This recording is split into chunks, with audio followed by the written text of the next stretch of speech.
Hello seventh class, welcome to online classes presented by AMM public school. बच्चों, आज आपका SST का turn है, तो निकालेंगे अपनी एसएसटी की बुक्स। तो पेज नंबर 99 पर chapter number 4 the Mughal empire. बच्चों, ये बहुत इंटरेस्टिंग चैप्टर है। इसमें जो है मुगल एम्पायर यानी कि मुगल शासक जो हमारे देश पर पहले राज किया था उसके बारे में इंफॉर्मेशन दे रखी है। तो हम पढ़ेंगे कि हमारे देश पर मुगलों ने राज किया था। ये है ये रियलिटी है कि मुगलों ने at the outers of 16th century India represented a picture of political disunity and fragmentation. ये एक पिक्चर दिखाई हुई है बाबर आपने नाम सुना होगा, मुगल शासक थे। उनके टाइम की पिक्चर एक आर्टिस्ट ने बनाई थी जब अब दिखाई गई है। मतलब ये कहीं से मिली होगी, मिल जाती है ना इसे। तो हमारे in the north Kashmir was independently ruled by powerful ruler Zainul Abidin.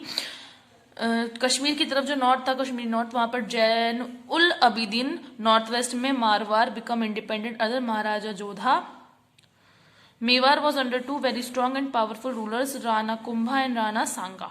तो ये जो है नॉर्थ में तो कश्मीर नॉर्थ में तो ये लोग थे जैनोती, लेकिन नॉर्थ वेस्ट में मेवाड़ था। वहां पर मेवाड़ के दो शासक थे। कौन थे? कुंभा और सांगा, राणा सांगा और राणा कुंभा।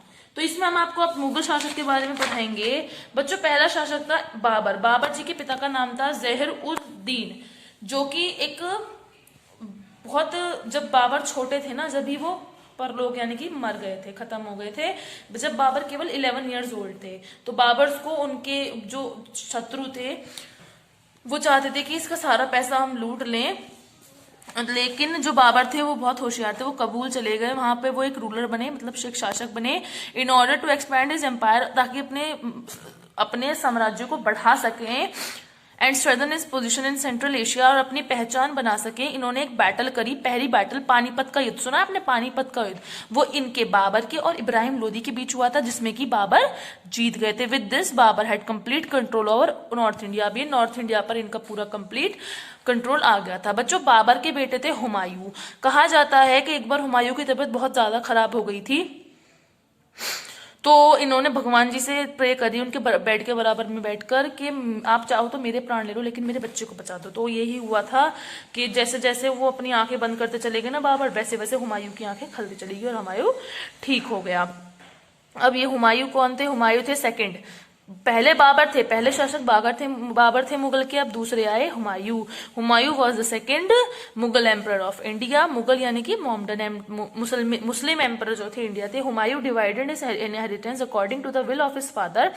बाबर जो इनके पिताजी थे, उन्होंने एक विल बना रखी थी, वसीयत बना रखी थी। उसके हिसाब से इन्होंने सारी जो प्रॉपर्टी थी ना वो आपस इनके 4 भाइयों में बांट ली। लेकिन जो इनका एक भाई था मिर्जा कमरून, वो चाहता था कि ये जो है ना, Humayun cause against the Sher Shah Suri at Chausa at Kannauj and which forced him to flee to Iran. और वो चाहता था कि ये जो है ना हुमायूं, ये जो है किससे लड़े?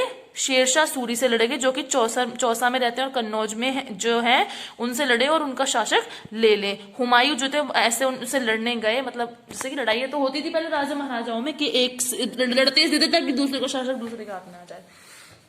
तो लड़ाई हुई लेकिन वो नहीं जीत पाए, वो हार गए। He finally found refuge in the court of Persian emperor. It was with the help of Shah of Persia that Humayun recaptured Kabul and Kandahar and consolidated his position in Afghanistan. लेकिन एक दिन आया जब इन्होंने जो है उसको हरा दिया। किसको हराया इन्होंने? शेरशाह सूरी को। और फिर ये इन्होंने अफगानिस्तान पर अपना राज्य स्थापित कर लिया। फिर ये इंडिया वापस आए, दिल्ली और आगरा में। Unfortunately his rule was short lived as he died due to his injury on falling from the stairs of his library. इनकी भी जल्दी मृत्यु हो गई। कैसे? ये लाइब्रेरी की स्टेयर से नीचे गिर गए थे, जहां इनकी मृत्यु हो गई। The Humayun Nama written by Humayun sister. Humayun Nama एक बुक है जो इनकी सिस्टर ने लिखी थी, गुल बदन ने लिखी थी। Provide us with a detail account of Humayun's life, जिसमें कि हुमायूं की लाइफ की सारी डिटेल्स दी गई हैं। अब है ये शेरशाह सूरी। बच्चों, शेरशाह सूरी कौन है? ये द सूर एम्पायर लास्टेड ओनली 15 ईयर्स। ये बस 15 साल इन्होंने राज्य किया था। The most famous ruler of the dynasty वह शेरशाह सूरी। शेरशाह सूरी थे जिन्होंने सूर एम्पायर थी। ये मुगल एम्पायर है, ये सूर एम्पायर है, मतलब ये मोमडन से अलग एम्पायर है। तो ये सिर्फ उन्होंने 15 साल ही राज कर पाई थी। Sher Shah Suri was the son of Afghan jagirdar of Sasaram. Afghan के जागीरदार होते थे बच्चों, जैसे पहले होते थे ना जमींदार, इसी तरह से जागीरदार होते थे, उनके बेटे थे बिहार में। और ये बहुत ही स्ट्रांग थे क्योंकि इन्होंने एक बार एक टाइगर को मार दिया था, तब से इनका बचपन का नाम था फरीद खान। लेकिन जब इन्होंने एक टाइगर को मार दिया तो इनका नाम रख दिया गया शेर शाह सूरी। तो शेर शाह सूरी बहुत ही अच्छे थे, बहुत ही और बहुत ही स्ट्रांग थे, बहादुर थे मिलिट्री में।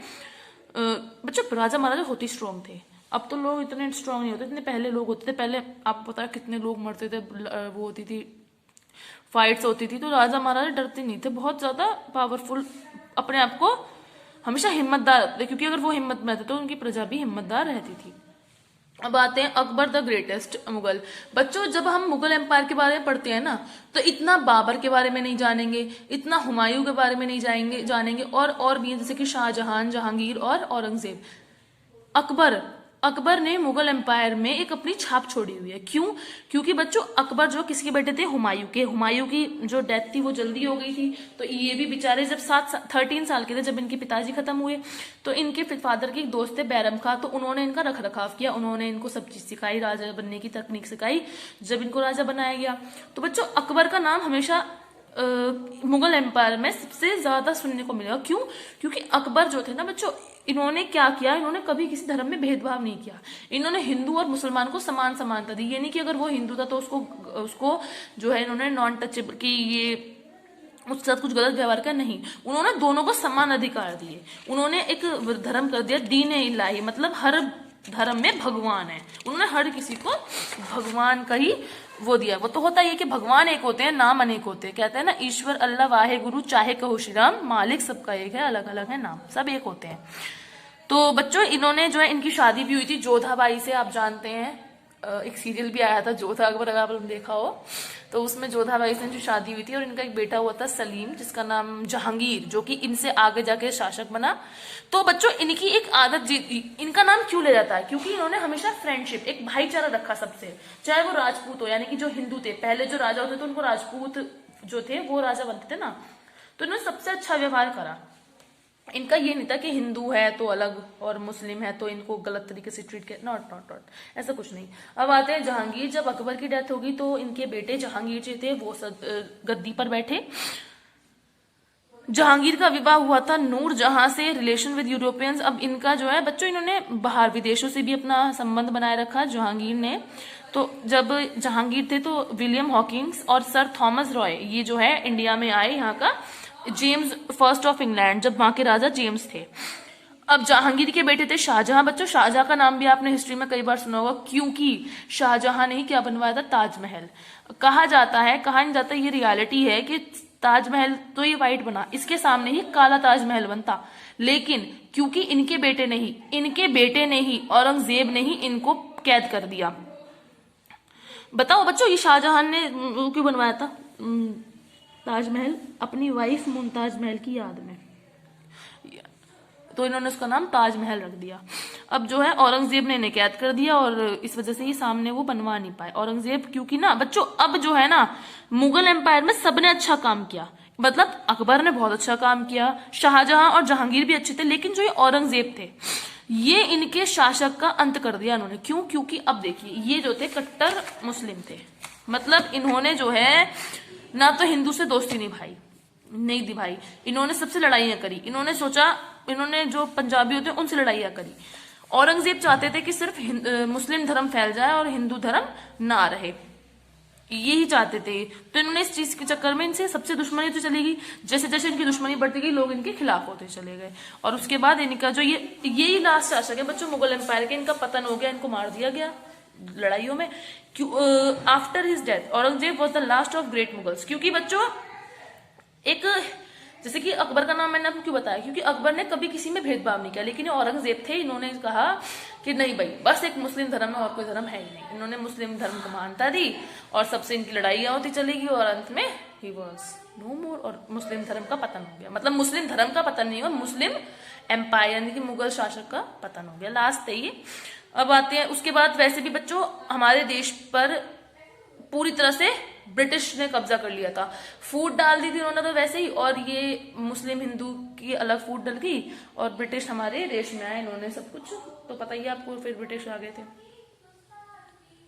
अब आते हैं मुगल कोर्ट के बारे में। बच्चों मुगल कोर्ट मतलब कि जो उनके दरबारी होते हैं उनको मुगल कोर्ट के जज कहते हैं। अकबर के क्या सुना होगा, नवरत्न, उसमें एक बीरबल थे, एक राजा टोडरमल थे, मानसिंह, राजा मानसिंह, खाना रहीम, और इनके मुझे कंफर्म नहीं है आगे के नाम, तो ये ऐसे कुछ थे। अब इनके आते हैं सेंट्रल एडमिनिस्ट्रेशन, मतलब इनका जो व्यवस्था संभालना। बच्चों राजा जैसे कि होता है, राजा तो हो गया हेड, अब उसके नीचे जो उसकी वो होते हैं दरबारी, वो संभालते सारी व्यवस्था, तो उसके बारे में बताया हुआ है। रिवेन्यू एडमिनिस्ट्रेशन मतलब उसको और थोड़ा अच्छा करके, तो राजा टोडरमल थे, उन्होंने उनको अकबर को एक वो दिया सुझाव कि हम जो है इसको और अच्छी तरीके से कर सकते हैं, टोडरमल्स बंदोबस्त के नाम से उन्होंने रखा। अब आती है हमारी आर्मी एडमिनिस्ट्रेशन। आर्मी एडमिनिस्ट्रेशन मतलब आर्मी जो होती है ना, हर राजा की अपनी आर्मी होती थी। Mansabdari system was introduce by Akbar.